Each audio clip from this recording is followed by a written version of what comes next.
Porque se você não vir, você vai estar o tempo todo pensando lutando. no que perdeu e não no que tá ganhando, né? Não, e lutando pra ter um controle que não não vai ter nunca. E eu vejo, às vezes, a vida tá te levando pra lá e a pessoa, não, cara, calma, relaxa. Vê se esse lugar que ela tá te levando não é legal. Exatamente. Não é?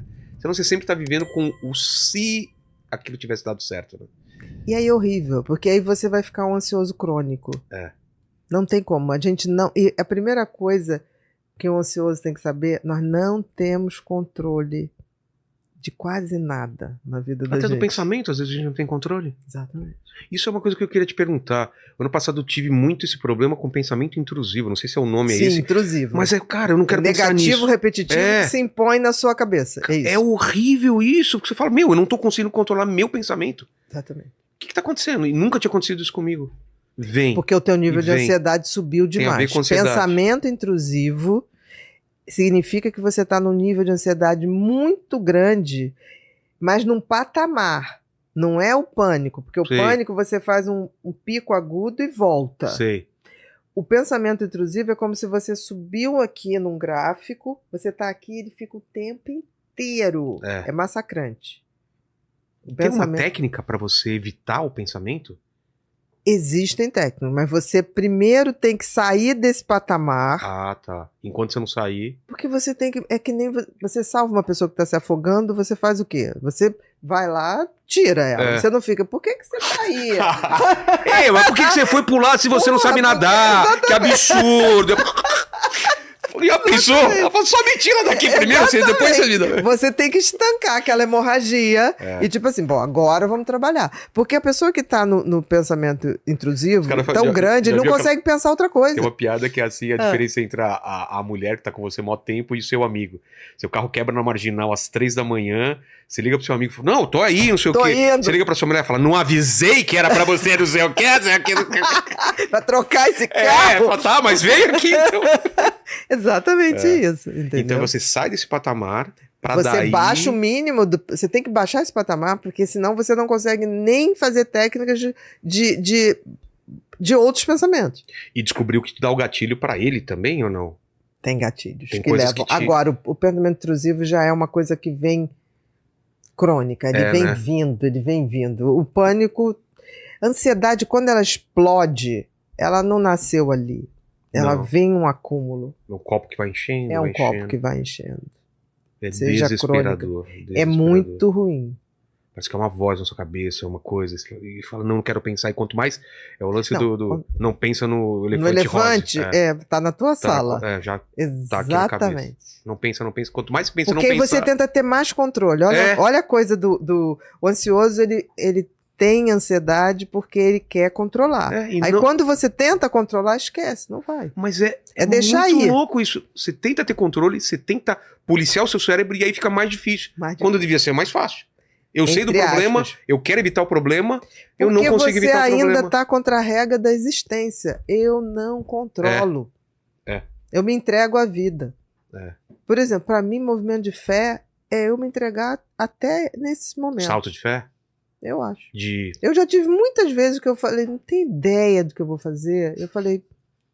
Sério? Te deu uma liberdade? Eu chamo muito, me dá muita liberdade.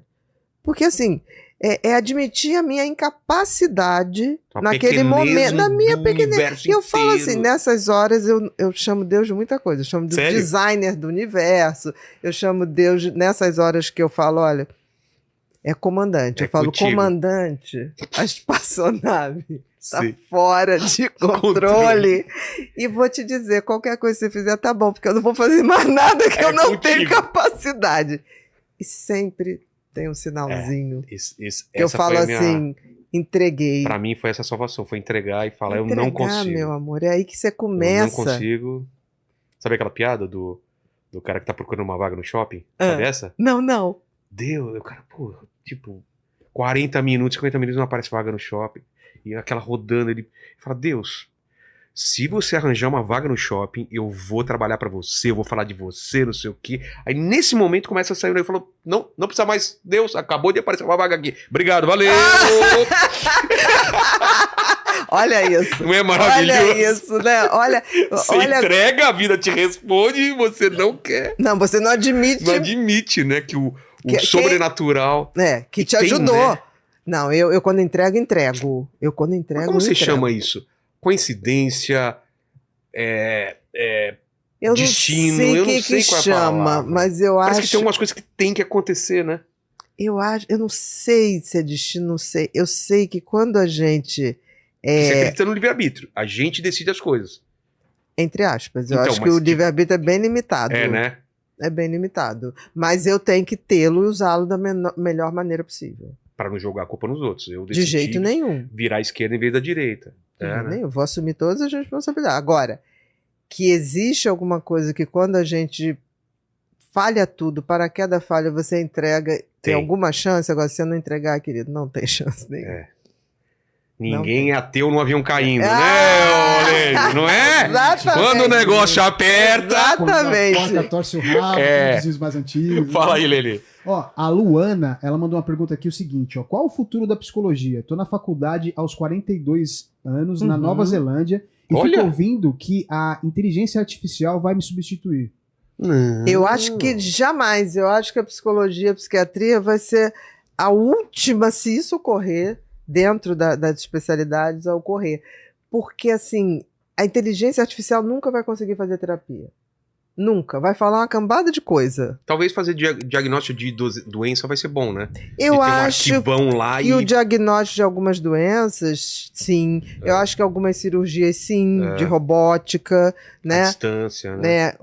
Isso existe. Agora, nessa coisa de interação ser humano com ser humano, aí eu tenho certeza que a inteligência artificial não chegará. Agora, eu vou dar uma dica para ela, como psicóloga, estude neurociências, estude técnicas neuromoduladoras, porque isso está mudando totalmente a nossa visão terapêutica, e estude terapias baseadas em evidências científicas.